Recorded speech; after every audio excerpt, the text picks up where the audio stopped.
Bharat New Zealand મેચની ટિકિટોના કાળા બજાર મુદ્દે પ્રજાશક્તિ ડેમોક્રેટિક પાર્ટી દ્વારા રજૂઆત કરવામાં આવી છે। 2026ની શરૂઆતમાં ભારત અને ન્યૂઝીલેન્ડ વચ્ચે રમાનારી રોમાંચક વનડે ઓડીઆઈ શ્રેણીને લઈને સમગ્ર દેશમાં ક્રિકેટ ચાહકોમાં ભારે ઉત્સાહ જોવા મળી રહ્યો છે। ખાસ કરીને ટીમ ઇન્ડિયાના દિગ્ગજ ખેલાડીઓ રોહિત શર્મા, વિરાટ કોહલીની વાપસી થવાની સંભાવનાને કારણે આ શ્રેણી વધુ રસપ્રદ બનવાની છે। ત્યારે વડોદરામાં રમાનારી આંતરરાષ્ટ્રીય મેચને લઈને શહેરના ક્રિકેટ પ્રેમીઓમાં પણ વિશેષ ઉત્સાહ અને આનંદનો માહોલ છે। જો કે BCA દ્વારા ટિકિટ બુકિંગ માટે ઓનલાઈન વ્યવસ્થા શરૂ થતાં જ ટૂંકા સમયમાં તમામ ટિકિટો બુકિંગ ફૂલ બતાવવામાં આવી। BCA તરફથી તમામ ટિકિટો વેચાઈ ગઈ હોવાની માહિતી આપવામાં આવતા ક્રિકેટ રસિકોમાં ભારે નારાજગી અને આક્રોશ જોવા મળ્યો છે।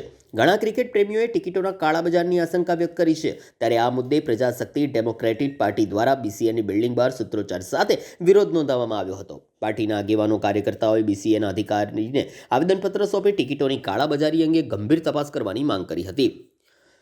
પાર્ટી દ્વારા માંગ કરવામાં આવી હતી કે ટિકિટ વેચાણ પ્રક્રિયામાં પારદર્શિતા રાખવામાં આવે અને કાળા બજારને રોકવા માટે કડક પગલાં લેવામાં આવે, જેથી વડોદરાના સાચા ક્રિકેટ રસિકો મેચનો આનંદ માણી શકે। જય હિન્દ, જય ભારત। હું ભાવિશા પરમાર, મહિલા પ્રમુખ, પ્રજાશક્તિ ડેમોક્રેટિક પાર્ટી વડોદરા શહેર। જે રીતે આપણા દેશમાં, આપણી સંસ્કારી નગરીમાં વડોદરા ખાતે ક્રિકેટ એક રમત નથી, ક્રિકેટ તો એક દરેક ભારતવાસીઓના નસે નસમાં વસેલો એક ઉત્સાહ છે। જ્યારે આપણી સંસ્કારી નગરીમાં આજે ક્રિકેટનું ઇન્ટરનેશનલ ક્રિકેટનું આયોજન થવા જઈ રહ્યું છે અને સંસ્કારી નગરીમાં જ્યારે આ રીતના કાળાબજારી થવાના જે કિસ્સાઓ બહાર આવે છે, ત્યારે અમારી પાર્ટી સાથે પબ્લિક માટે બહાર આવવું જ પડે અને એના જ માટે આજે અમે લોકો અહીંયા આવેદન આપ્યું છે। અને સાથે જે જ કલાકોની ગણતરીમાં જ્યારે ટિકિટની વેબસાઇટ્સ બ્લોક થઈ જતી હોય છે અને એની જે કાળાબજારી થઈ રહી છે, એક સાથે આટલી બધી જે રીતની ટિકિટ્સ બુક થઈ ગઈ છે અને એના પછી એની જે ટિકિટ્સની ભાવ જે છે એ 3 ગણા 4 ગણા માર્કેટમાં વેચાઈ રહ્યા છે, તો એ ટોટલી સંસ્કારી નગરીના લોકોને આ નથી શોભાઈ દેતું। એટલા માટે અમે આજે પબ્લિકનો અવાજ બનીને આજે અહીંયા આવ્યા છે। સાથે સાથે જ્યારે તમે ઇન્ટરનેશનલ ક્રિકેટની અરેન્જમેન્ટ અહીંયા ઓર્ગેનાઇઝ કરી રહ્યા હોય તો તમારે આપણી આ સંસ્કારી નગરી છે એની જે ઓળખ જે બની ગઈ છે હાલમાં વડોદરામાંથી, તો એ આપણે શું ઇન્ટરનેશનલ ખેલાડીઓને કે ઇન્ટરનેશનલથી આવનારા લોકોને બતાવીશું?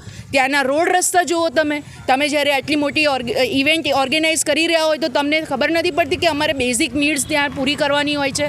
ત્યાંથી હાઈ ટેન્શનનો રોડ જઈ રહ્યો, હાઈ ટેન્શન પાસ થઈ રહી છે, ત્યાં કોઈ કિસ્સો બનશે તો એની પછી આપણે કિસ્સો બન્યા પછીની આપણે એની એક્શન લઈશું? તો પહેલાં તમે જ્યારે ઓર્ગેનાઇઝ કરી રહ્યા છો કોઈ ઇવેન્ટ, તો એ તમારો રોલ નથી કે તમે બધી જ વસ્તુઓને પહેલેથી પ્લાન કરીને કરો।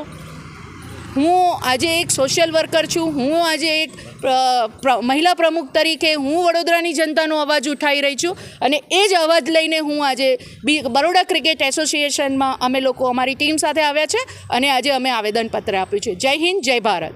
વડોદરા તારીખ 11મીએ રમાનારી ભારત ન્યૂઝીલેન્ડની ઇન્ટરનેશનલ ટુર્નામેન્ટ માટે વડોદરા BCA દ્વારા જે ટિકિટો બહાર પાડવામાં આવી હતી એ ટિકિટોમાં ગણતરીના મિનિટોમાં જ ઓનલાઈન બુકિંગ બંધ કરી દઈ બ્લોક બુકિંગ કરવામાં આવ્યું, જેનાથી લાખો ક્રિકેટ રસિકોને નુકસાન ગયું।